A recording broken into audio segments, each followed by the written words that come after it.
check out our weather forecast with Chief Meteorologist Matt Zaffino. Matt, kind of a gray day today. We didn't see too much sun. What's on tap for tomorrow? You know what? Right now it's super gray. Well, it's dark too, of course. But look, this is from downtown Portland, our Wells Fargo Skycam. You can barely see the lights of the city. So let's switch to the Rose City Skycam, which is more of a ground level look, and you can see across the river. But again, it is foggy out there.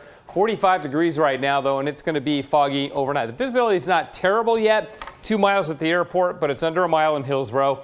Down to 5 miles McMinnville, and over at the Oregon coast, we've got some places like Newport down to a mile and Tillamook a half a mile. So yeah, the fog has set in after a rather drippy day. West of the Cascades, east of the Cascades, fog also an issue.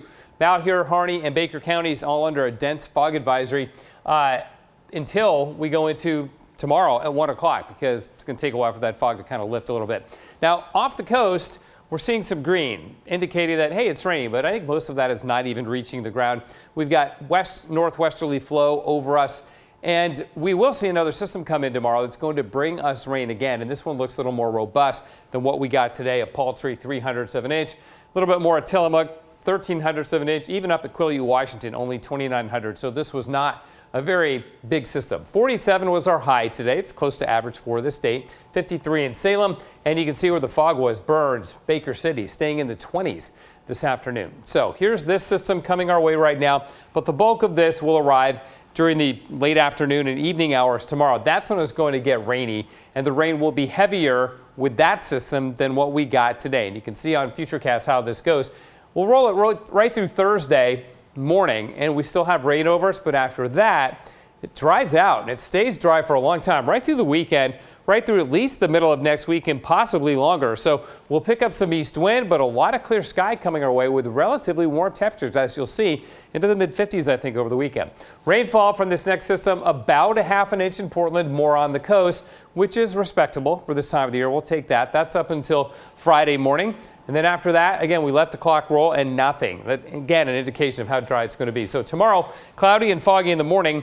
Then the rain sets in around noontime. It'll be light, and by 5 o'clock, it'll be raining pretty good. It will continue overnight and into Thursday morning. That's when we get the heaviest rain during that time frame, Wednesday night and into Thursday morning. Tomorrow, sunset 4:59, our last pre-5 p.m. sunsets of the winter and spring until next fall, really. The long-range pattern, though, tell you what, man, after that rain, it just stays dry. Big area of high pressure along the coast. Keep waiting to see a sign that we'll get into a more active pattern. I don't see that really happening through the end of January. So the rain we get tomorrow and into Thursday may very well be the last significant rain that we see for the month. There's the outside fog for, well, the fog outside with our Skycam on the Wells Fargo building. 45 degrees, freezing level 4,700 feet. On the Oregon coast, you're going to see the rain increase during the day. It'll be dry for a little while in the morning, but by late afternoon, evening hours, it'll be raining pretty good. Highs will be in the 50s there. For the valleys, not much sun. The rain increases. This is the Cascades. The snow level climbing to 6,500 feet. So it is going to be a warm storm coming in once again, another warm system. Central and eastern Oregon areas of fog there. Highs in the 40s. And for the gorge, morning fog, rain late in the afternoon, and not much wind even in the gorge. Light easterlies, really not a big deal. For Portland, the rain's decreasing tonight. That's already happened. And then it increases in the afternoon tomorrow. We'll see high tomorrow 47. Turns to showers on Thursday. Fog in the morning, then sun Friday. Then we are in a dry mode through the weekend. Looks pretty nice. A lot of clear sky coming up as we go through the weekend and next week, Laurel. Out of this gray weather and all the fog out there, we'll be ready for the sunshine. Yeah. Hey, Matt, don't go away, because we have some more news, and you might say this is out of this world news, and it's all about you. What? That doesn't sound good. What are you talking about? Well, we just got word that you have received a stellar honor. Are you curious? I'm confused. Yes. In our galaxy, far away, there is an asteroid previously known as 4108172009MN, but it has been officially named Zaffino.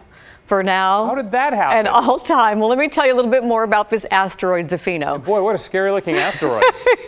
Well, it's not too scary because it's really far away. It's 156 million miles away in a permanent orbit between Mars and Jupiter. Do you want to know how big your asteroid is? I am totally flummoxed by this. So yeah, I want to know, how did this happen? How did I get an asteroid named after me? Well, I'll tell you in a second. It's less than a kilometer in size. And for proof, this is the International Astronomical Union Guide, where it is officially listed. Oh. I just re-upped my subscription. Maybe that's why. So Matt, I know you have a lot of honors, but have you ever had an asteroid named after you? No, I never have. So again, okay, I'll tell you how this happened. Fill me in. I know you probably think I did it, but it wasn't me.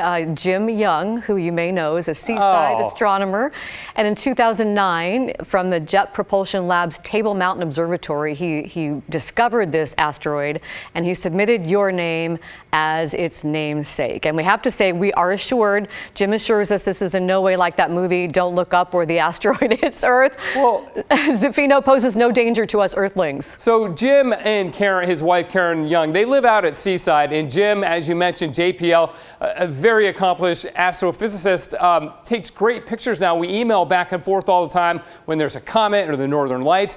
Jim, thank you. What an honor. I'm really flattered and humbled by that. That's amazing. Thank you so much. Well, congratulations, Matt. Not a whole lot of people can say they have an asteroid named after them. Thanks, Laurel. I hear that there's one after Alec Trebek out there near you, out by Mars and Jupiter. Well, I pale in comparison, but again, that's an amazing honor. And Jim and Karen, thank you so much. Appreciate your friendship, and I've learned a lot from Jim over the years about the things up above, and it's just great to. It's really an honor. Thank you, Jim. I know. I think Matt's speechless. I kind of am. We'll be which right is rare. back.